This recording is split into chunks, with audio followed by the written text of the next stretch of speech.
in my YouTube channel Sanjeev Chemistry Classes Bhagalpur. Today is the 7th lecture on metallurgy. ये जो chapter पढ़ा रहे हैं metallurgy, इसका आज 7th lecture.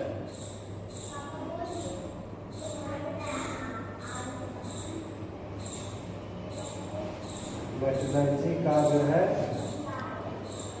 Lecture number 7। Okay, तो पिछले क्लास में क्या बताए थे बच्चों? कंसंट्रेशन मेटलर्जी जो है कैसे किया जाता है।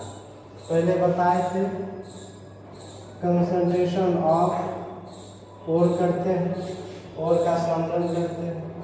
ओके, उसके बाद कंसंट्रेटेड ओर को बदल देते हैं किसमें? Metal oxide. क्या मतलब? मेटल कंसंट्रेटेड ओर को किसमें बदल देते हैं? मेटल के ऑक्साइड में। उसके बाद हम इस मेटल ऑक्साइड में क्या करते हैं? रिडक्शन करते हैं। तो रिडक्शन करते हैं तो क्या प्राप्त हो जाता है? मेटल प्राप्त होता है, क्रूड मेटल प्राप्त होता है ना। तो अब क्रूड मेटल कैसे प्राप्त करेंगे, इसकी रिडक्शन कैसे करेंगे, इसके लिए 4-5 टेक्निक हम बताएं। और आज यहाँ तक हम पढ़ा थे लेक्चर 6 में। आज लेक्चर 7 जो पढ़ने जा रहे हैं, ये मेटल जो प्राप्त हुआ क्रूड मेटल, अब हम इसका क्या करेंगे? रिफाइनिंग करेंगे। रिफाइनिंग करेंगे। रिफाइनिंग मतलब क्या हुआ? शुद्धिकरण। यहाँ तक जो स्टेप है इसमें क्रूड मेटल प्राप्त हुआ, लेकिन अभी भी इसमें अशुद्धि के रूप में सिलिकॉन, फास्फोरस, कार्बन एटसेट्रा पाया जाता है। तो जो थोड़ा बहुत इम्प्यूरिटीज रह गया, 2 से 5% इम्प्यूरिटीज रह गया, उसको भी हम लास्ट में क्या करेंगे? हटा देंगे। इस प्रोसेस को क्या कहते हैं? रिफाइनिंग, शुद्धिकरण। तो आज हम रिफाइनिंग के बारे में पढ़ने जा रहे हैं कि मेटल का रिफाइनिंग, शुद्धिकरण कैसे किया जाता है। लिंक समझ में आया? फिर बता देते हैं लेक्चर 7 में आज हम लोग क्या पढ़ने जा रहे हैं। इसके पहले वाला पढ़े थे कंसंट्रेशन ऑफ ओर का सांद्रण करेंगे। उसके बाद क्या करेंगे? सांद्रित ओर को बदल देंगे मेटल ऑक्साइड। कैसे बदलेंगे बता चुके हैं। फिर मेटल ऑक्साइड से क्या प्राप्त कर लेंगे? मेटल प्राप्त कर लेंगे। लेकिन ये मेटल जो है ये क्रूड मेटल कहलाता है। इसमें अभी भी इम्प्यूरिटीज कुछ न कुछ पाया जाता है। तो लास्ट में हम क्या करेंगे? उस इम्प्यूरिटीज को भी हटा देंगे। इसी क्रिया को क्या कहते हैं? रिफाइनिंग ऑफ मेटल, धातु का शुद्धिकरण। आज इसके बारे में पढ़ने जा रहे हैं। आया समझ में? इसके पहले तक स्टेप हम पढ़ चुके। Refining of metal. ये जो मेटलर्जी का जो तीसरा स्टेप हम लोग पढ़ने जा रहे हैं, रिफाइनिंग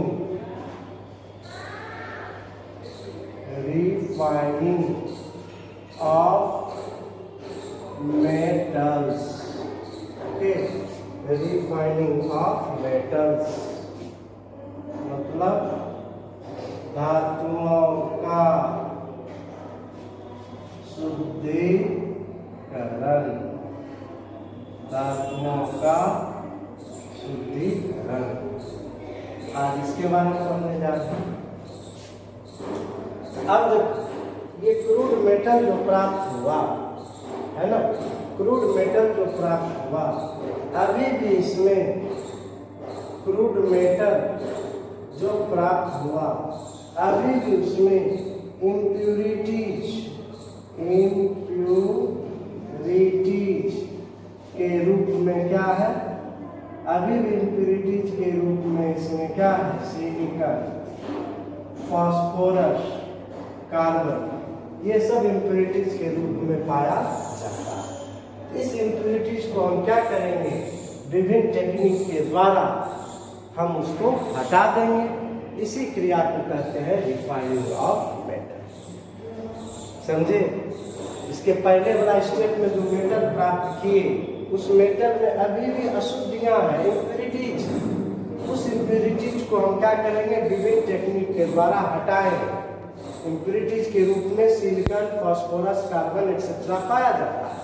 तो डिफरेंट टेक्निक्स के द्वारा हम उस इम्प्यूरिटीज को हटा देंगे। इसी क्रिया को कहते हैं रिफाइनिंग ऑफ मेटल। उसमें देखो फर्स्ट टेक्निक है डिस्टिलेशन मेथड। डिस्टिलेशन मेथड,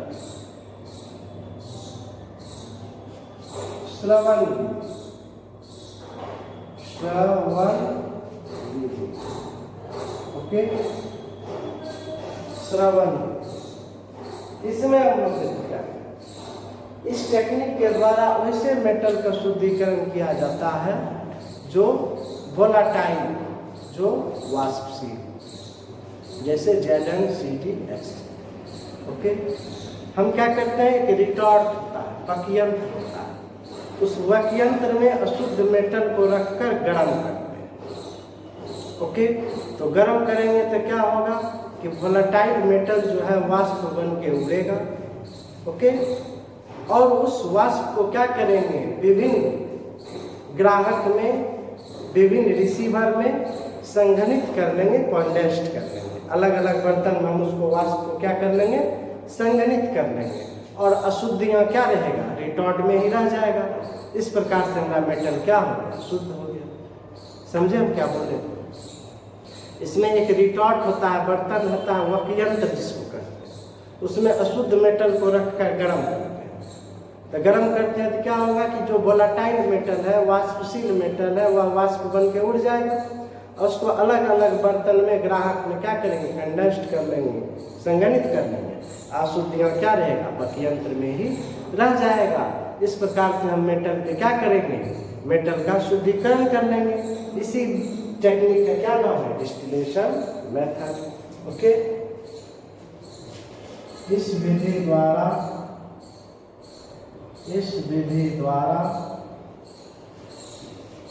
वैसे मेटल का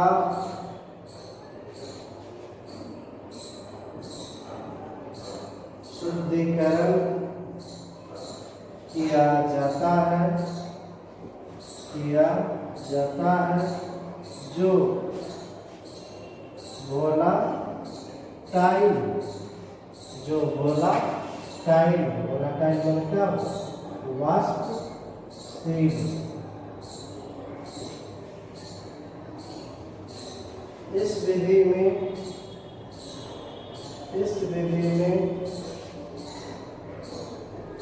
अशुद्ध मेटल को एक वकयंत्र रिटॉर्ट में रखकर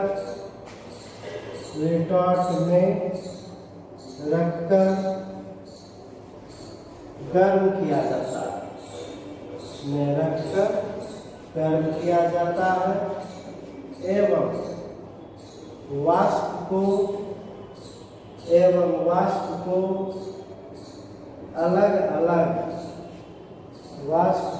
अलग अलग ग्राहक,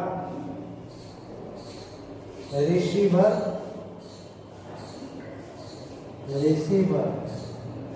में संघनित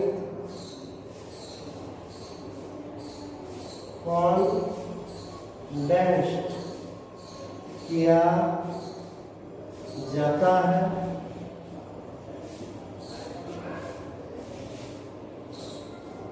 अशुद्धियाँ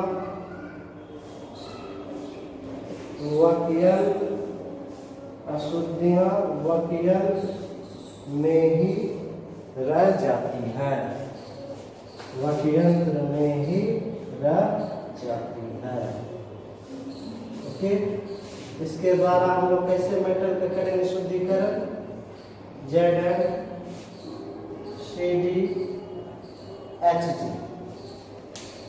जिंक, कैडमियम, मरकरी। ओके, इसको क्या करते हैं, एक बर्तन ले लेते हैं, उस बर्तन का क्या नाम है, रिटॉर्ट। उस रिटॉर्ट में रखकर उस बर्तन में रख कर क्या करेंगे, गर्म करेंगे। चूंकि ये मेटल वोलाटाइल होते हैं, वाष्पशील होते हैं, या वाष्प बन के उड़ जाएगा और अशुद्धि कहाँ रह जाएगा, रिटॉर्ट में ही रह जाएगा। अब वाष्प को क्या करेंगे, यदि छोड़ देंगे तो वातावरण में चला जाएगा, तो उसको रिसीवर में या ये रिसीवर में क्या करेंगे, संग्रहित कर लेंगे, मतलब कंडेंस्ड कर लेंगे। वाष्प को जब ठंडा करेंगे तो किसमें बदल जाएगा, लिक्विड में बदल जाएगा। इस क्रिया को क्या कहते हैं, कंडेंसेशन। वाष्प को ठंडा करेंगे तो बदल जाएगा किसमें, लिक्विड में। इस क्रिया को क्या कहेंगे, संघनन, कंडेंसेशन। नहीं, उस बर्तन को क्या कर देंगे यहाँ पर, मन कंडेंसर में उसको संघनित कर देंगे, कंडेंस्ड कर देंगे। इस प्रकार से हमारा शुद्ध मेटल क्या हो गया, संघनित होकर दूसरा बर्तन में एकत्रित हो गया, और अशुद्ध मेटल जो है रिकॉर्ड में ही शेष बच गया।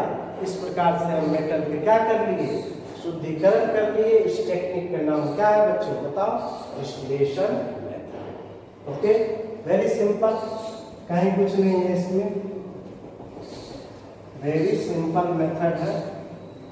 इस टेक्निक का नाम हमको क्या दिए, डिस्टिलेशन मेथड।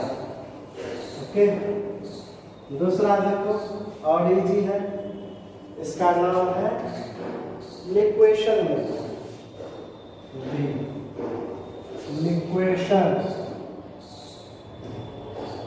लिक्वेशन मेथड, द्रवण विधि, द्रवण विधि नाम से ही स्पष्ट, द्रवण विधि। इसमें हम क्या करेंगे, मेटल को लिक्विड में बदल देंगे, द्रव में बदल देंगे। मेटल को किससे बदल देंगे, द्रव में। तो किसमें बदलोगे, मेटल को गर्म करोगे ना, तो किसमें गर्म करते हैं, एक भट्ठी में। उसी भट्ठी को हम लोग क्या कहते हैं, फर्नेस। जैसे ईटा पकाते हैं, ईटा का भट्ठी होता है, चिमनी जिसको कहते हैं, चिमनी भट्ठी में हम क्या करते हैं, ईटा को पकाते हैं। उसी प्रकार से मेटल का जो शुद्धिकरण किया जाता है, मेटल को पिघलाया जाता है। एक भट्ठी में पिघलाया जाता है, उसी को अंग्रेजी में क्या बोलते हैं, फर्नेस में पिघलाते हैं। ओके, तो क्या होगा कि इस विधि के द्वारा हम लोग वैसे मेटल को शुद्धिकरण करते हैं जिसका मेल्टिंग पॉइंट कम है, जैसे लेड, सीसा, एसन, टीन। इस सब मेटल का मेल्टिंग पॉइंट क्या होता है बच्चों, कम होता है। इस मेटल को क्या करेंगे, भट्ठी के एक ढाल होता है, भट्ठी के अंदर एक स्लोप होता है, उस स्लोप पर रखकर हम गर्म करेंगे मेटल। तो चूंकि मेटल का मेल्टिंग पॉइंट क्या है, कम है, तो वह पिघल कर क्या होगा, नीचे बह जाएगा। स्लोप पर, स्लोप में ढलकाव, ढलकाव पर स्लोप पर रखेंगे। भट्टी के अंदर एक इस तरह से स्लोप होता है, ढलकाव होता है, उसके यहाँ स्लोप में मेटल को रख कर क्या करेंगे, गर्म करेंगे। तो चूंकि मेटल का मेल्टिंग पॉइंट क्या है, कम है, वह क्या होगा, पिघल के बह बह के नीचे गिर जाएगा और अशुद्धियाँ क्या रहेगा, स्लोप पर ही बच जाएगा। इस प्रकार से मेटल से अशुद्धियाँ क्या हो गया, दूर हो गया। इसी टेक्निक का नाम क्या है, लिक्वेशन मेथड। ओके, समझ में आया। इस विधि द्वारा वैसे मेटल का शुद्धिकरण किया जाता है, शुद्धिकरण किया जाता है, जिसका मेल्टिंग पॉइंट, जिसका मेल्टिंग पॉइंट कम होता है, मेल्टिंग पॉइंट कम होता है। ओके, इस विधि में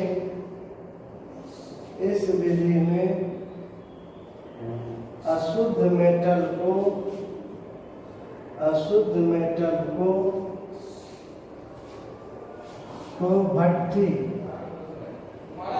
भट्ठी क्या हुआ, फर्नेस, भट्ठी के स्लोप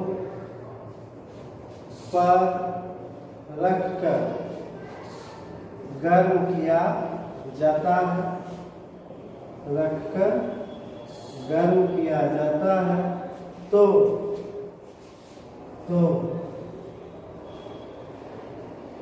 प्योर मेटल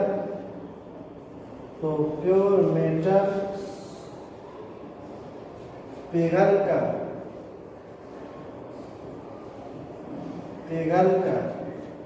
या बहकर नीचे गिर जाती है एवं अशुद्धियां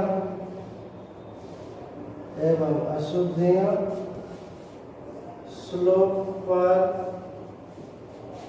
ही रह जाती है। ओके, जैसे एग्जाम्पल में पीबी, सीसा, एसएन, टी, इस सब का शुद्धिकरण हम किसके द्वारा करते हैं? लिक्वेशन मेथड को। टीन को, सीसा को भट्टी के एक ढलका होता है, स्लोप पर रख के क्या करते हैं? गर्म करते हैं। क्योंकि मेटल का मेल्टिंग पॉइंट क्या है? कम है, यह पिघल कर नीचे बढ़ जाएगा और अशुद्धियां क्या होगा? स्लोप पर ही शेष बच जाएगा। इस प्रकार से मेटल पे क्या कर लिए? शुद्धिकरण कर लिए। इस टेक्निक का नाम क्या है बच्चों? बताओ। Liquation method. ठीक, ये दोनों टेक्निक में तो कोई विशेष बात नहीं है, वेरी सिंपल। तीसरा देखो, इलेक्ट्रो रिफाइनिंग। तीसरा तो समझने वाला है ना। सी में है इलेक्ट्रो रिफाइनिंग, इसको कहते हैं विद्युत शोधन। इलेक्ट्रो रिफाइनिंग ये थोड़ा समझने वाला है। ये फिजिकल केमिस्ट्री जो है, इलेक्ट्रोकेमिस्ट्री पढ़ाएंगे, उसी का यूज है। इससे पहले भी हम इसके बारे में डिस्कस कर चुके हैं। इसमें क्या करते हैं? यहाँ रिफाइनिंग की क्रिया विद्युत धारा, करंट के द्वारा की जाती है। यहाँ मेटल का शुद्धिकरण किसके द्वारा करते हैं? करंट के द्वारा करते हैं, इसीलिए नाम इसका पड़ गया इलेक्ट्रो रिफाइनिंग, विद्युत शोधन। इसमें हम लोग क्या करते हैं बच्चों? 2 इलेक्ट्रोड लेते हैं ना, मेटल का 2 छड़ होता है। इसी मेटल के छड़ को क्या करते हैं? इलेक्ट्रोड।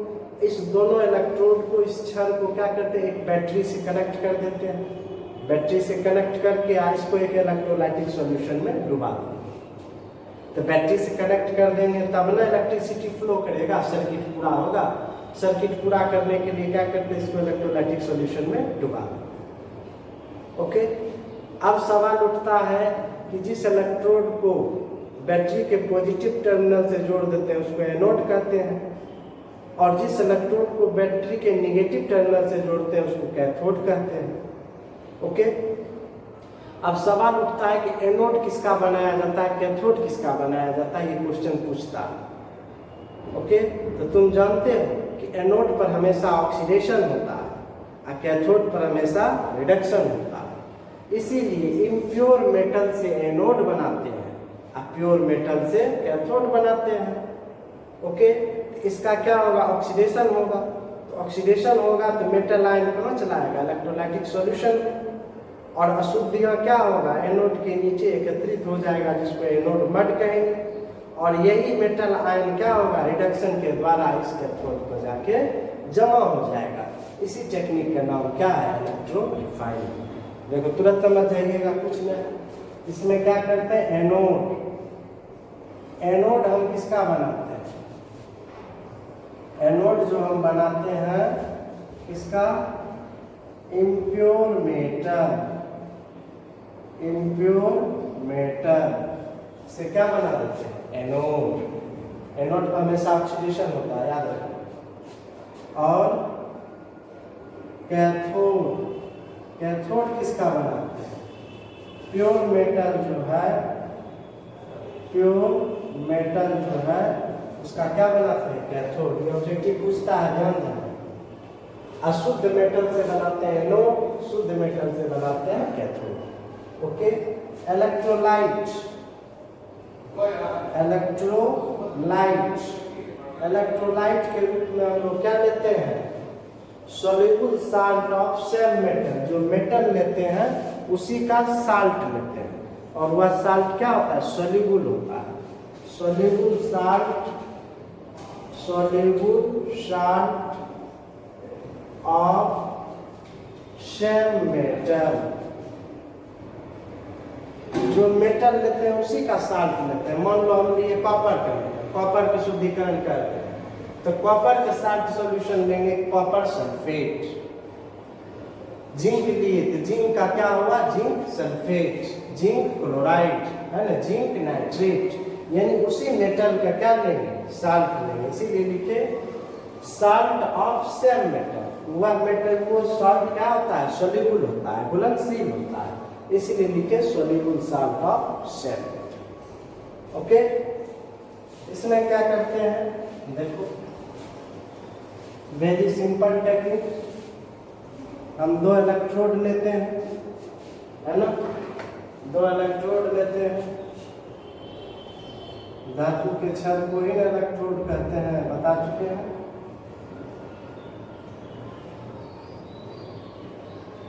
इसको एक वेसल लिए, बर्तन लिए, उस बर्तन में डुबाते हैं, है ना। इस बर्तन में हम इसको डुबा देते हैं। ये बर्तन है, इसको वेसल्स कहेंगे, इलेक्ट्रोलाइटिक वेसल्स। इसको क्या किए? एक सॉल्यूशन में डुबा दिए। ये सॉल्यूशन जो है कहलाता है तुम्हारा इलेक्ट्रोलाइट। सॉल्यूशन क्या कहलाता है? इलेक्ट्रोलाइट। ये दोनों हुआ इलेक्ट्रोड। ओके, ये दोनों क्या हुआ? इलेक्ट्रोड। इसको हम बैटरी के पॉजिटिव छोर से जोड़े, एक को बैटरी के नेगेटिव छोर से जोड़े, है ना। तो जिसको पॉजिटिव छोर से जोड़े उसको कहते हैं एनोड। क्या कहेंगे? एनोड। एनोड जो बनाएंगे किसका? Impure metal. अशुद्ध मेटल से क्या बना देंगे? एनोड। ओके। और ये एनोड पर हमेशा क्या होता है बच्चों? ऑक्सीडेशन। क्या होता है? ऑक्सीडेशन। और ये कैथोड जो है, ये कैथोड जो है ना, ये किसका बना है? प्योर मेटल से बना है। इससे बना है प्योर मेटल से। और इस पर हमेशा क्या होता है? रिडक्शन। ओके।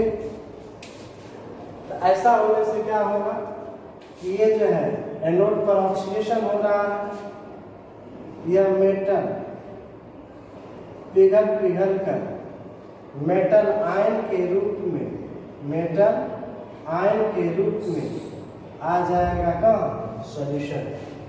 कहाँ आ जाएगा? सॉल्यूशन, इलेक्ट्रोलाइटिक सॉल्यूशन में आ जाएगा। और यहाँ से ये मेटल आयन रिडक्शन की क्रिया द्वारा कैथोड पर जमा हो जाएगा। इस प्रकार से प्योर मेटल क्या होगा? कैथोड पर जमा हो जाएगा। कहोगे कि सर अशुद्धि कहाँ गया? ये एनोड में जो अशुद्धि है, ये अशुद्धि जो है एनोड के नीचे, एनोड के नीचे,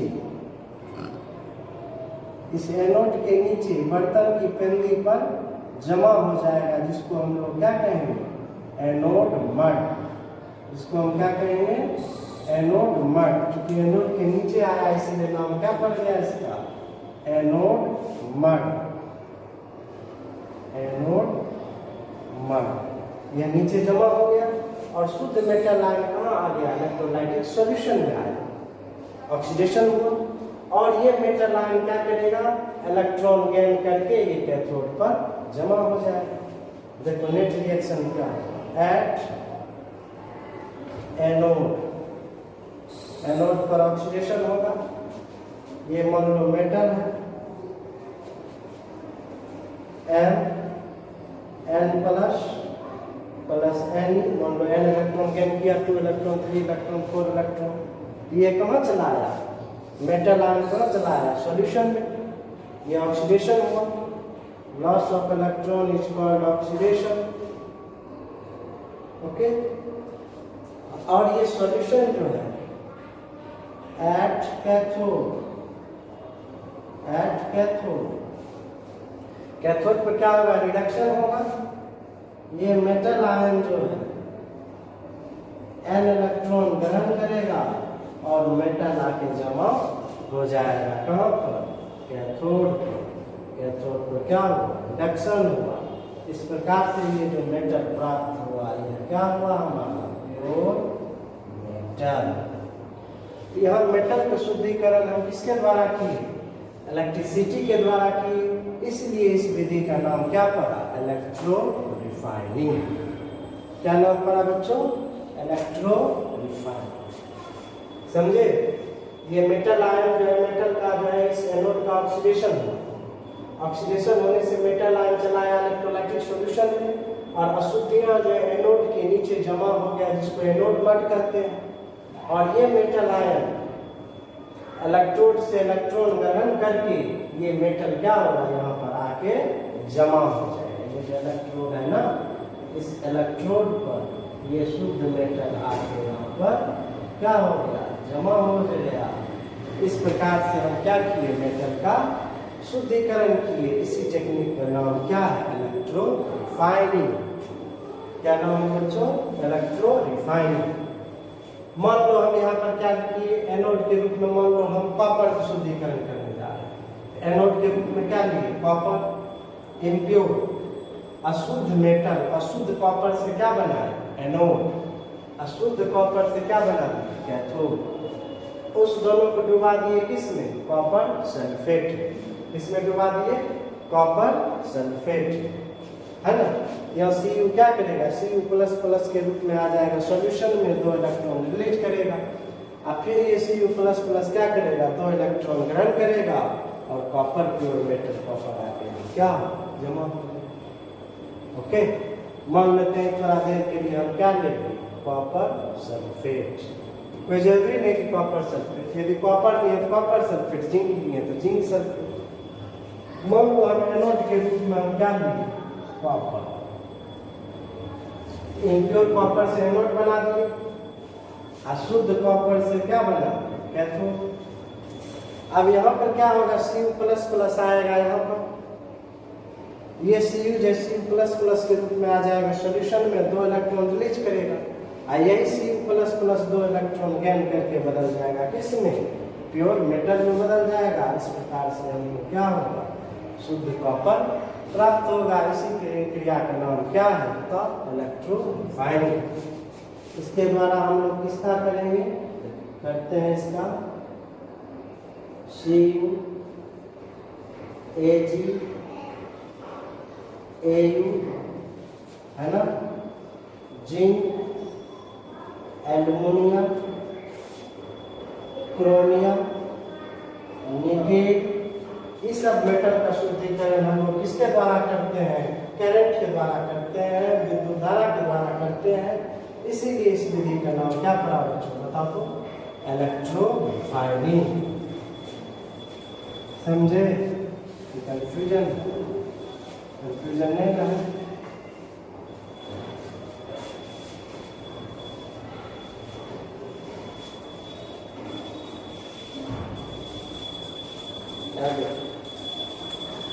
डी बता रहे हैं बेसेमराइजेशन method. बेसेमराइजेशन method.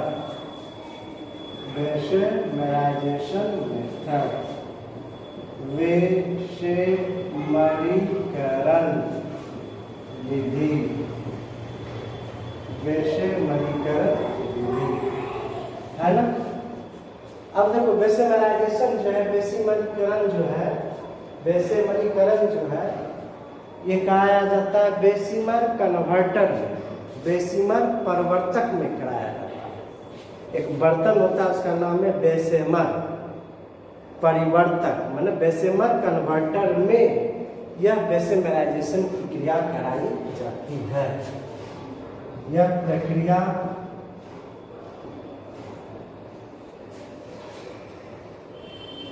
Bessemer परिवर्तक Bessemer converter में कराई जाती है ना। यह क्या है? ये तुम्हारा है बेसेमर, यह है तुम्हारा बेसेमर कन्वर्टर।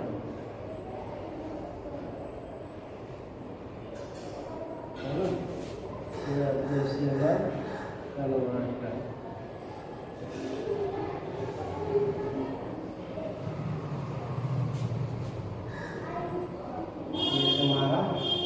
क्या कहलाता है? बेसेमर कन्वर्टर, है ना। इसमें हम क्या करते हैं? बेसेमर कन्वर्टर है, इसमें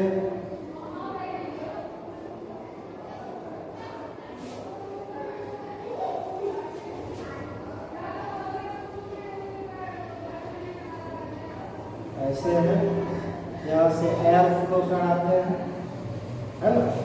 इसको एक स्टैंड लगा देंगे, इस तरह से एक स्टैंड लगा देंगे। इस स्टैंड से इसको कस देंगे।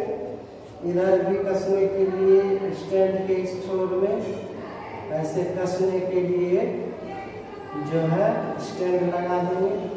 ये स्टैंड क्या करेगा? ये स्टैंड से हम इसको कस देंगे। इसमें देखो मेटल ले लेंगे, पिघला हुआ मेटल, मॉल्टन मेटल ले लेंगे, इसमें गर्म करेंगे। मॉल्टन मेटल, पिघला हुआ मेटल, मॉल्टन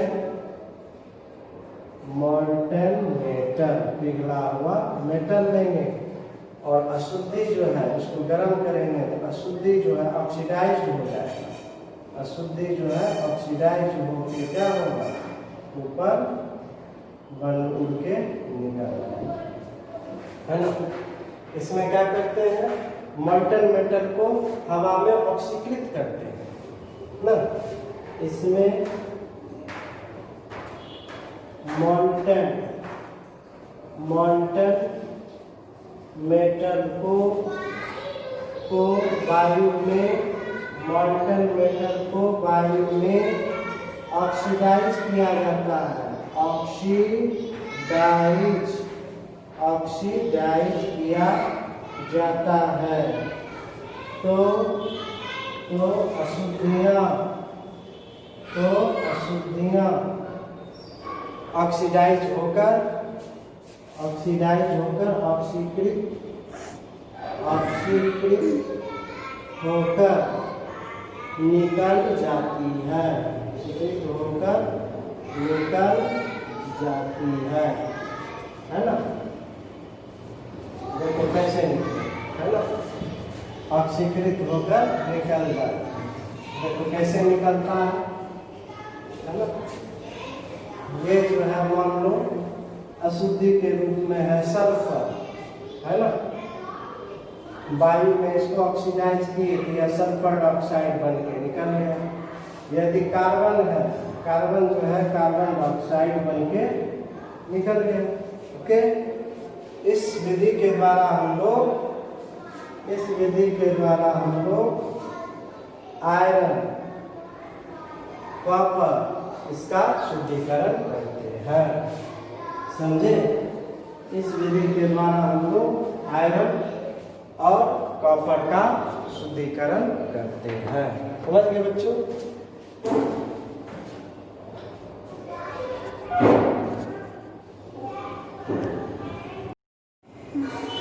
और नेक्स्ट जो है रिफाइनिंग का नेक्स्ट मेथड हम लोग पढ़ने जा रहे हैं मॉड्स प्रोसेस। 4 बता दिए, अब 5वां नंबर पढ़ने जा रहे हैं मॉन्स प्रोसेस।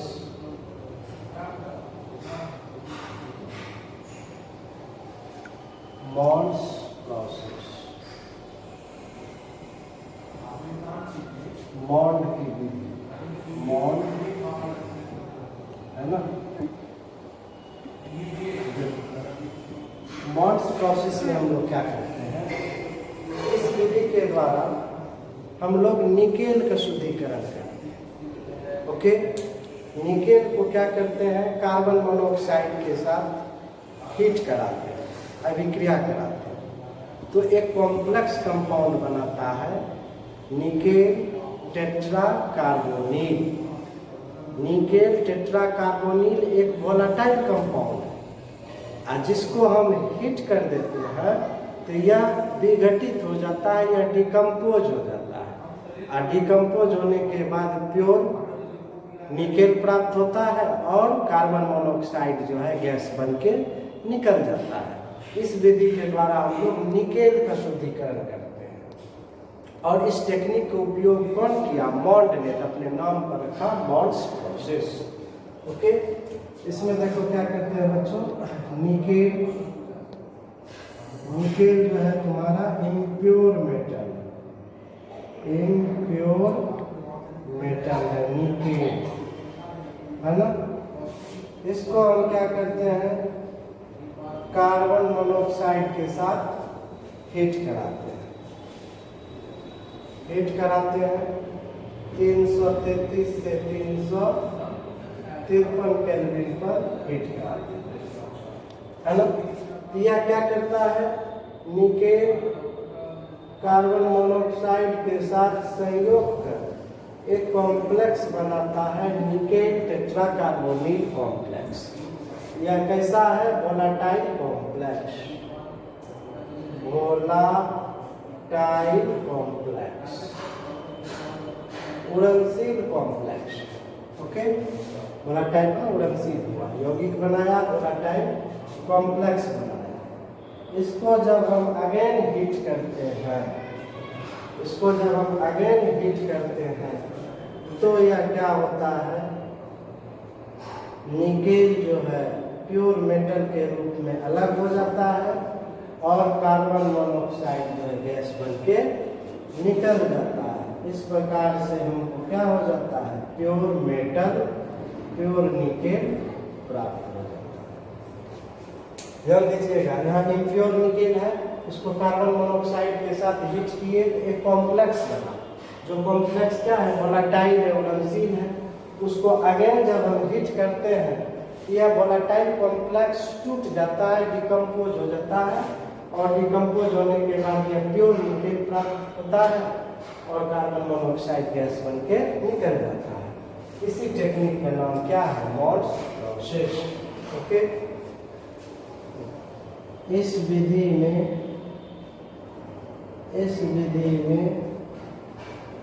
निकेल को कार्बन मोनोऑक्साइड के साथ हीट करने पर एक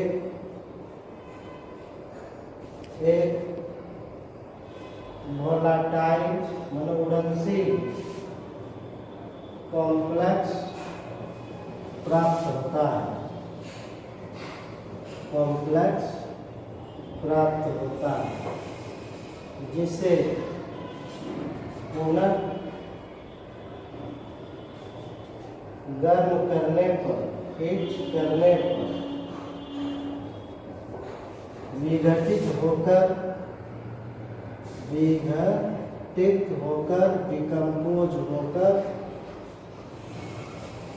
जिसे पुनः हीट करने पर यह विघटित होकर pure metal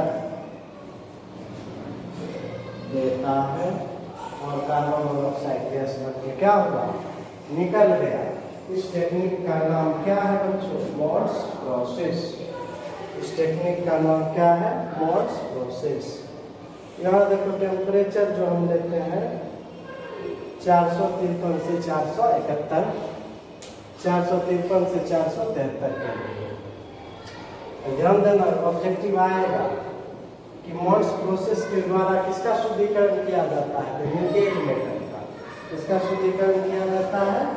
nickel metal. Okay, nickel को कार्बन मोनोऑक्साइड के साथ हीट किए, एक वोलेटाइल कॉम्प्लेक्स बना, उसको पुनः हीट करते हैं, यह कॉम्प्लेक्स डिकम्पोज होके प्योर मेटल देता है और कार्बन मोनोऑक्साइड गैस बन के निकल जाता है। This technique is known as बोलो मोल्स प्रोसेस। ऑब्जेक्टिव आएगा कि मोल्स प्रोसेस के द्वारा कैसे मेटल का शुद्धिकरण किया जाता है? किस मेटल का? क्या है? निकेल। ओके, इनके बाद चलो एफ है वॉन आर्केल मेथड। वॉन आर्केल विधि, वॉन आर्केल प्रोसेस। इस विधि के द्वारा हम लोग क्या करते हैं? टाइटेनियम का, जर्मेनियम का शुद्धिकरण करते हैं, है ना? तो इस विधि में क्या करते हैं? टाइटेनियम जो है, टाइटेनियम इम्प्योर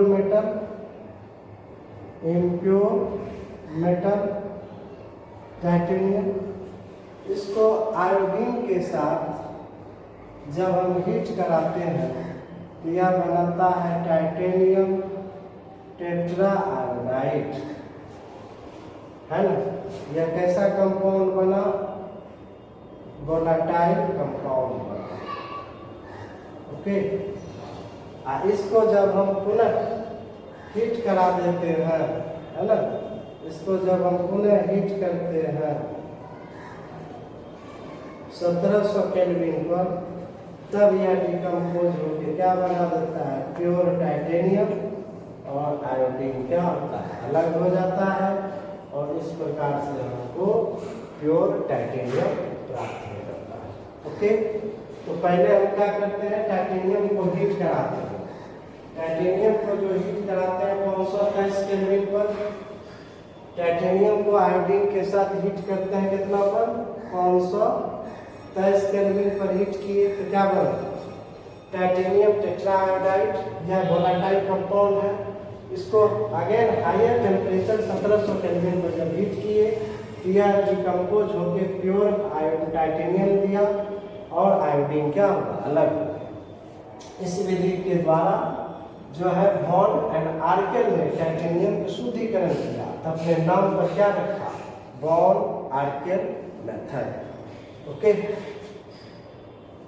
इस विधि में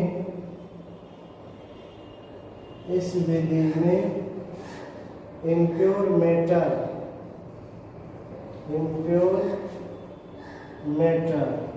को आयोडीन के साथ हीट करने पर एक वोलेटाइल कंपाउंड प्राप्त होता है, जिसे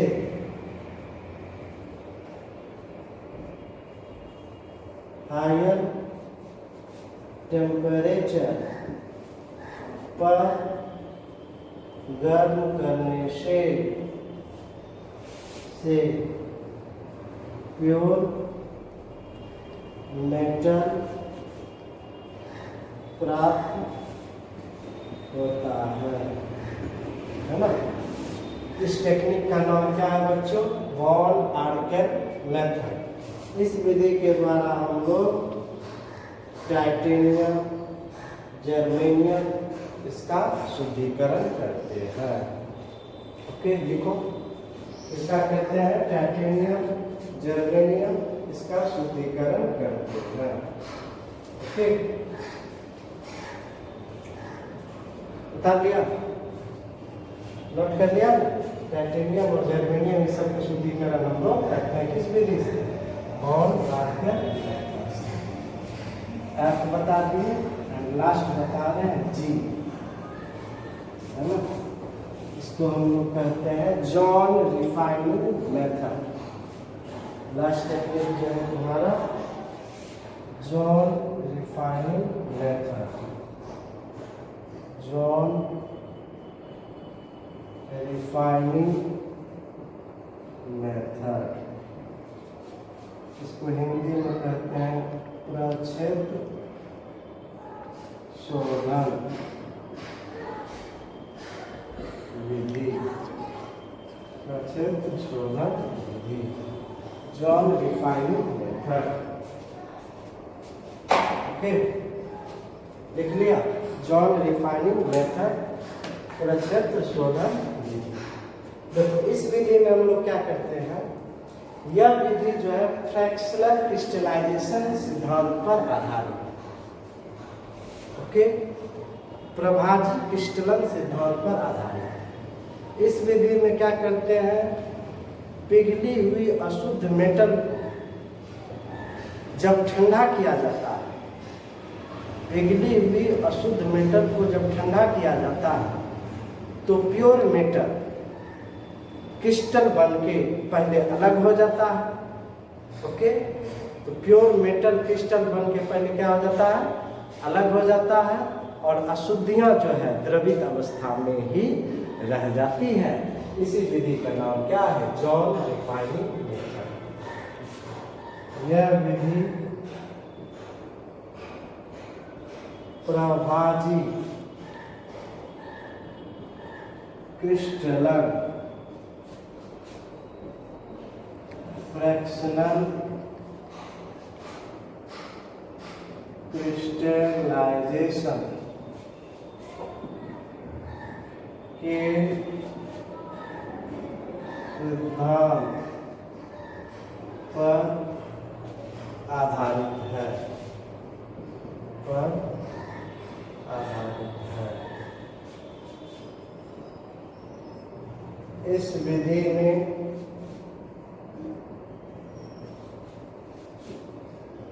पिघली हुई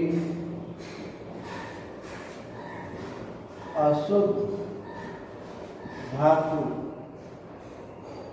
को जब ठंडा किया जाता है, ठंडा किया जाता है तो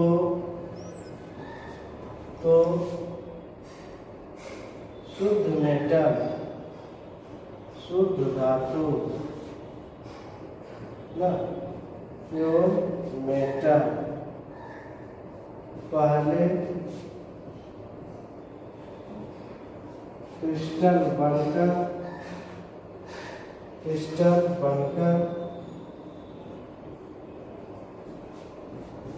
अलग हो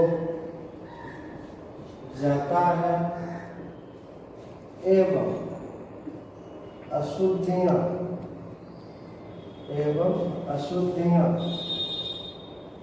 द्रवित अवस्था